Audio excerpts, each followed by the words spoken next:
Hi, this is Dr. Paul, and we're talking with Dr. Garrett Bode, chiropractic physician right here in Oldsmar, Florida. And the topic we're talking about today is how Dr. Bode helps spinal disc herniations. And Dr. Bode, you see quite a few spinal disc injuries, don't you? Absolutely. It's one of the most common things we see here at the office. Now, let me ask you, first of all, when somebody injures their disc, what exactly happens? An injured disc can be injured in a couple of different ways, by the misalignment of a vertebra or from a trauma, say a car accident, a whiplash type injury. But typically what's causing a disc injury is where the bones of the spine have shifted in such a way as they've caused a damage to the disc that resides between those two bones. Mm-hmm. Okay. Now, let's say that's the case. There's a disc injury. Okay. And what can you do to help it now? The best therapy that we have found is a type of therapy called spinal decompression. Spinal decompression is a type of therapy that removes the compressive forces on that disc to alleviate the pressure on it, and therefore allowing that decompression of that disc to alleviate the symptom. If you don't mind, walk me through. Let's say I have a disc injury, okay, and you're going to use spinal decompression on me. Okay, what are you going to do? What's going to happen? The first thing when a patient comes through is, most of the time when patients come through and they've had a disc injury for quite a while, they've usually had some type of radiological examination or something that gives us an exact level. But when they come through our door, the first thing we're going to do is do an evaluation. Once we determine that they are in fact a candidate for decompression, we'll take them back into the decompression room. Mm-hmm. From there, we put them onto a specific table that does a specific action to alleviate that disc. With decompression, what you're actually doing is pulling the spine apart in an axial position, meaning if you were using me as an example, it would be like pulling my head upward and pulling my waist downward. Okay, let's say I have the disc injury. How are you going to do that? By the table that we have. Okay. The table specifically, it's a very specific table called a spine med table. Mm-hmm. By laying on this table, you can hook the hips of the patient onto this table with two padded pieces of therapy or parts of the table. Okay. And by hooking this onto the hips of the patient. So this is a specially designed table. Absolutely. This is not just a flat bed. No. This is a specific table made specifically for disc injuries, and it's a very highly technical piece of equipment. So let me understand. Am I laying face up or face down? You're laying face up. Okay, I'm face up, and I've got the support at my hips. Mm-hmm. Okay. Now you have another strap that goes around the top of you. Okay. That point is to hold you in place, while the port that's on your hips, or the part that's on your hips, pulls downward. Okay. And by doing so, the top body is held in position, but the lower half of the body is being pulled downward. Okay. And in doing so, you take the pressure that is squeezing that disc together, creating all of that pain, and as you pull it apart, it gently pulls apart to alleviate that. I was going to say, this is slow and easy, isn't it? Very slow and easy. Most of the patients, when we put on decompression, I go back to bring them off the table. Most of them are completely asleep because they're so relaxed. Mm-hmm. By pulling apart that table, and it does pull very gently, but by pulling apart, it alleviates that severe pain that patient is in and helps to give them a more sense of relaxation and relief. Now, how do you know how much pressure to use to open that disc injury up? How much? There is a specific protocol for the table that we have. There are different types of decompression tables. When we purchased our table, we wanted to make sure that we found the table that we felt had not only the best technique, but also the latest technology that would give our patient the best chance for help.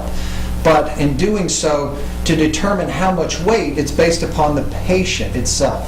And typical protocol is to take the patient's total weight, divide it by 4, and subtract 10 pounds. That's your starting weight. Okay. So if you have a 200-pound man, you divide that by 4. I got you. Take away. So that's where you kind of the start. And that's correct. And then go from there. Okay. Now let's say something goes wrong on the table. I don't like it. What happens? Every patient, when we put them on the table, they are left in the room by themselves on the table, but they are left with one very specific thing, and that is a kill switch. If anything on the table during the treatment begins to become uncomfortable or gets to the point where the patient feels it's not right, they can stop it themselves by simply hitting that button. It immediately shuts off that table without any further action at all. Does that happen very much? Do patients actually? Most of the time, patients, when I go back there, if they've hit the kill switch, they apologize. Oh, doc, I'm sorry, I hit the button on accident. I've yet to have anyone push it because they were actually having So discomfort. it is a very comfortable procedure. Absolutely. It's not only is it comfortable, but it's relieving the symptom while they're Right. on there. So it's, and for a lot of patients, if you've had a disc injury, you know that unrelenting, constant Oh, yeah. pain. Yeah. When you get any relief, most of the patients I'm fighting to pull off of that table. No, leave me here. Right. You know. Right. So Well, that brings the next obvious question. When they come off to the table, wouldn't it just go back to where it was? you know, for the longest time, this technology sat on the sidelines because of that very school of thought. Most people thought, well, yeah, you can pull it apart, but as soon as I stand up, Right. gravity's going to affect me Right. again and compress me together. What they have found through the research and the studies, where you find someone finally took the step to develop the table and do it, and did the studies, and what they have found is that does not occur. I've had probably 30 patients on our table in the course of the last 2 years. I've only had one patient that returned that said some of their symptoms returned. Mm-hmm. By putting them on the table for 2 or 3 more visits, their symptoms disappeared again. We have yet to have them come back into the office. We do tell patients, however, with disc injuries, if you go back to the activity that caused the disc injury in the Right, first place, right. your chances of it coming back are going to be pretty high. Mhm. But whether you utilize spinal decompression, chiropractic therapy, or even surgery, if you don't take care of that injured disc, it's going to come back on you eventually. Well, in is the it future. possible when you get to therapy that it actually heals right? Oh, absolutely. It can heal properly, and when it does heal properly, it becomes a permanent fix. Okay. And decompression is meant to be a permanent fix, not just a temporary relief or therapy. It is actually a treatment meant to fix the problem on a permanent basis. Okay. And how many therapies typically would it take? How many treatments would it take to... The typical protocol with decompression is 20 treatments on the table itself.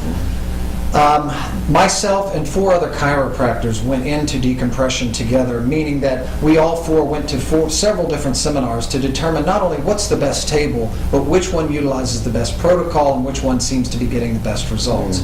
In doing so, the 4 of us chose one table, and each of us have been utilizing it in our offices.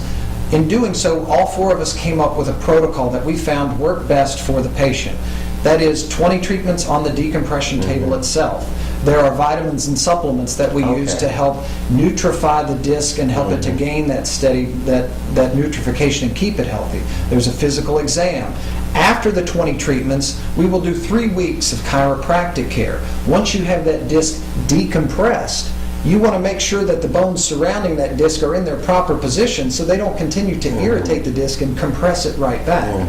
There are some belts that we use to give extra support. There's also a final exit exam and also a core strengthening set of therapies that we do with the patient to help them to make sure that a lot all of of supportive type absolutely, therapies. and all of them are utilized to make sure that the patient does have a permanent fix. Right. Is this spinal decompression, is this the type of therapy that can prevent somebody from having disc and back surgery? Oh, absolutely. I've had, like I said, of those 30 patients that I've had on this table, I want to say maybe 5 or 6 already had their surgery scheduled Oh, wow. and canceled it due to is that this right? because they got such good relief and such good results. Okay. Well, that's interesting. All right, very good. Again, we're talking with Dr. Gary Bode, chiropractic physician right here in Oldsmar, Florida. And the topic today, again, is talking about how to relieve a disc herniation, specifically what appears to be a very effective form of treatment, spinal decompression. So if you're having any disc injury or suspect disc injury, certainly give, or even if you're possibly looking at surgery, give Dr. Bode a call.